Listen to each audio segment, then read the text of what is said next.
Hello，大家好，歡迎收睇今個禮拜嘅 Crypto Weekly 時間。如果你覺得個市好悶，或者你啱啱係上個禮拜嘅回調入邊輸咗錢，咁你就一定要睇到最後，因為我哋發現咗大戶正在背後做緊一啲好蠱惑嘅部署，分分鐘會影響你接落嚟成個禮拜嘅倉位操作。好啦，我哋唔講廢話，即刻入正題。首先，我哋回顧下上個禮拜個市發生咗咩事。比特幣經歷咗一次相當震驚嘅過山車式下挫，價格一度跌穿$90,000大關，最低去到$88,000至$89,500附近。好多剛入市嘅年輕朋友可能已經被嚇到沽貨離場，因為市場上嘅恐慌情緒非常嚴重。但我哋要冷靜啲睇數據，呢次下跌其實清走咗大約$1.55億嘅好倉 long position， 特別係嗰啲持入場又開高倍槓桿嘅散戶，基本上係一鋪清袋。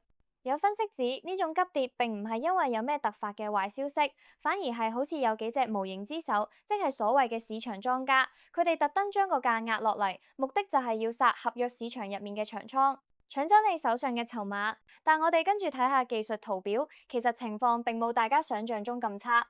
雖然比特幣價格呢一兩個星期由93,000至94,000高位回落，但喺5分鐘圖上見到12月初急插落接近83,000至84,000之後，出現咗一個相當乾脆嘅 V 型反彈，之後喺88,000至90,800之間反覆築底。最新一日嘅走勢更加係先一棍插穿88,000樓下，隨即被大量買盤托翻上去。而家已經喺91,422附近橫行，重新企返喺250期移動平均線89,956之上，說明下方承接力仍然存在。特別係88,000附近，之前喺圖表上係明顯阻力，依家已經多次被測試為支持，越嚟越有頂遍底嘅味道。再加上較早前一轉升浪成功摸過$90,800以上嘅區域，證明只要冇出現系統性拋售，買盤仲願意喺接近呢啲位置入場，證明下面嘅承接力其實好強。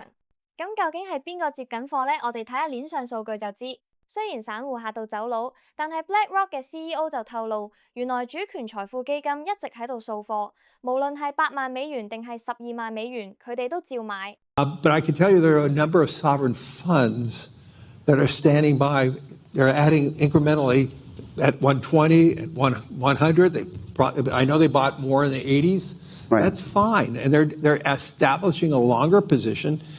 And you own it over years. This is not a trade. You own it for a purpose. 甚至喺上個禮拜個價跌緊嘅時候，擁有100粒比特幣以上嘅大鯨魚地址，竟然係逆市買入。呢個意味住比特幣正由弱手轉移到強手度，即係由散戶轉去大戶手中。呢通常係大升浪之前嘅指兆。講完大戶手影，我哋都要睇下宏觀經濟環境，因為呢直接影響呢2個禮拜嘅資金流向。上個禮拜出咗個好重要嘅數據，就係 ADP 私人就業數據下跌咗32,000人，呢個係自2023年3月以嚟最大嘅跌幅。雖然初領失業金人數低過預期，但整體勞動力市場其實係轉弱緊。呢一對於投資者嚟講，其實係壞消息等於好消息，因為經濟差，聯儲局就好大機會要繼續減息去救市，減息就意味住市場會有更多流動性。呢對加密貨幣呢一類風險資產係絕對利好，再加上美國通脹率已經回落到2.4%，呢個係非常重要嘅宏觀信號，代表緊縮政策嘅壓力正在減輕，新嘅資金好快就會湧入市場。講完比特幣，我哋一定要講下以太坊。上個禮拜，以太坊完成咗一個叫 Fusaka 嘅升級，呢次升級雖然主流媒體冇咩點報，但其實非常關鍵。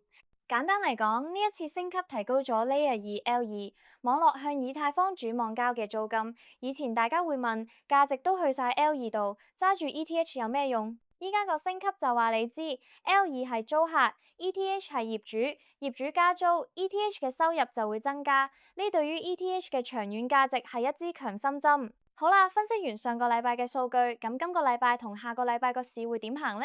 我哋應該點樣部署？首先技術上，我哋要密切留意$90,800呢個位。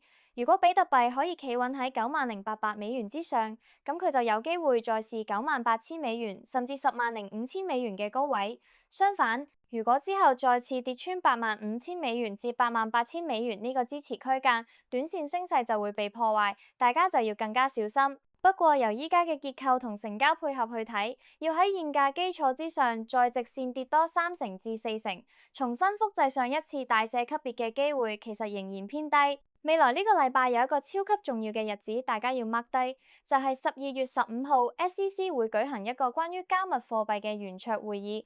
呢次會議會討論監管、私隱幣等議題，雖然未必會有即時嘅好消息，但任何監管明朗化嘅消息都可能成為市場嘅催化劑。另外，雖然 N2 貨幣供應量創新高，但我哋要提防市場會出現一種叫時間投降 （time capitulation） 嘅現象，即係個價唔跌但又唔升，橫行好耐，以此嚟磨滅散戶嘅耐性。